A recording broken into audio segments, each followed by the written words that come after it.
Olá, eu sou o Leandro Rafael. Vou apresentar o trabalho A Arte Indígena Contemporânea, Apontamentos para uma Perspectiva Decolonial da História da Arte no Brasil, que foi escrito em conjunto com a minha orientadora, a professora doutora Jane Marques.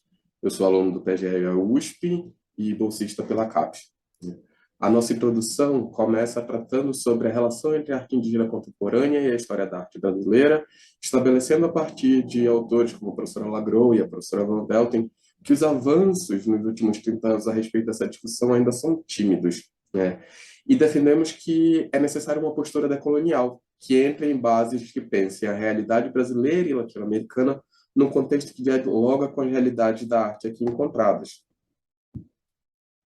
Aí o nosso segundo tópico nós chamamos de as monstruosidades do Novo Mundo, e tem um porquê desse nome, né? A gente começa tratando da postura do colonizador acerca dos povos originários, que ela começa com deslumbramento e as perguntas se eles seriam filhos de Adão ou uma linhagem perdida de Noé, e em seguida esse deslumbramento ele é substituído pela repulsa.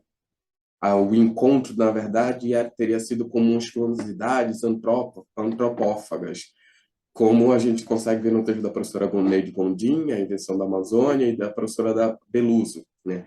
A ilustração abaixo, que está na letra do Vespucci, mostra um pouco dessa visão do colonizador acerca dos povos indígenas brasileiros. O que era um ritual que não acontecia em todas as etnias, é transformado, como vocês podem ver, como se fosse um churrasco de domingo. Tem pedaços de pessoas no fundo, colocados como se fossem caça, e as pessoas comumente mordendo um braço, alguma coisa do tipo, e crianças ao redor participando, como se fosse um almoço comum de uma tribo indígena, e hoje a gente sabe muito bem que isso é uma construção colonial, né? O colonizador, ele acaba tendo um olhar filtrado por uma percepção que ela é voltada para assegurar alguma familiaridade e a dominação desses povos. Então a gente entra numa oposição entre as monstruosidades animais e corporais e a descoberta desse novo mundo, entre aspas, que eles estavam chegando, né? Há uma compreensão de como se renovam e se ressignificam as imagens acerca dos povos originários da América Latina, sempre a partir desse ideário colonizador, e a oposição é o tempo inteiro retomada, inclusive na academia e na sociedade geral, com novos termos, via de regra, dualistas, né? Geralmente está entre selvagem versus civilizado, culto versus étnico e popular, né? No campo da arte, isso se repete. Nós temos relatos históricos que tratam da habilidade manual dos indígenas, mas a arte indígena comumente é objeto da antropologia e da arqueologia. Essa invisibilização, ela leva muitas vezes à subcidadania e também a uma subrepresentação, o que acontece também com os africanos diaspóricos, né?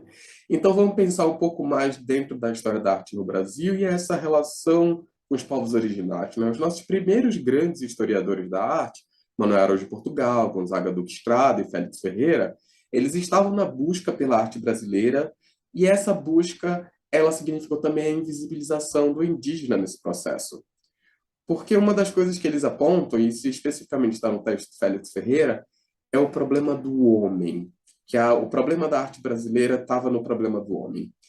E aí, quando a gente pega outros textos, como a Era dos Museus, da professora Lia Schwartz, a gente vê que o início do século XIX, que é quando começa a história da arte no Brasil, ele é marcado também pela Era dos Museus, né? A criação do Museu Paulista, o Museu Nacional, o Museu Paraense, que hoje em dia é o Museu Emílio Guild, né? E a formação de coleções etnográficas, mas sempre tratando do problema específico da raça.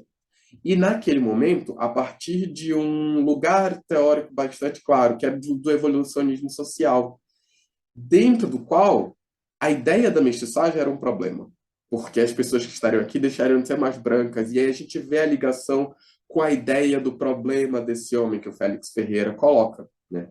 E o academicismo nas artes, que era o forte naquele momento, ele não conseguiria admitir a produção estética indígena, né? Somado a isso, nós temos o contínuo genocídio do povo indígena brasileiro, que vem desde o Brasil colônia e que continua agora no século XXI. O século XX, por outro lado, dentro da história da arte, voltando para o nosso tema, ele dá continuidade a essa falta de protagonismo na história da arte, mesmo admitindo agora os povos originários como uma importante matriz cultural do Brasil.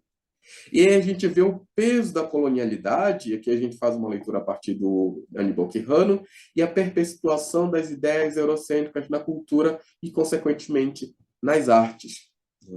E aí o nosso próximo tópico nós chamamos de as jovens monstruosidades ou a arte do novíssimo mundo, para pensar um pouco essa arte indígena chamada contemporânea. E aí a gente começa com a questão dos parâmetros, né? Porque uma das coisas é quais seriam os parâmetros para pensar essa arte. E normalmente é dito que não se tem, mas tem. Quando a gente para olhar, por exemplo, o professor Tício Escobar, ele trata no campo da crítica da arte e da estética da importância das matrizes culturais outras da América Latina para o nosso país e para os nossos países e para a história da arte.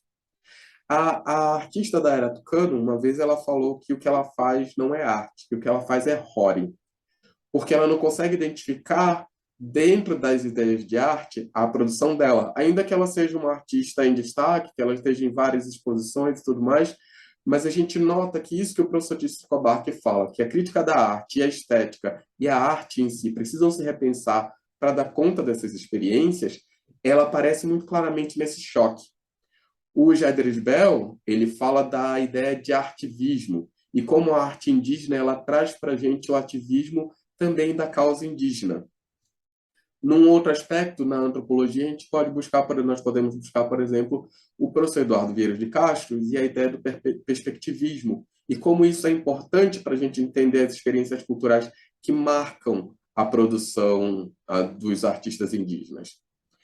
A Andréa Giunta, que é uma historiadora e crítica da arte, fala de uma história da arte latino-americana do particular ao geral, ou seja, da relação dessa história da arte latino-americana, do que se desenvolve aqui, das matrizes culturais que nos formam, e como isso precisa se ligar e isso transforma também a história da arte como um todo.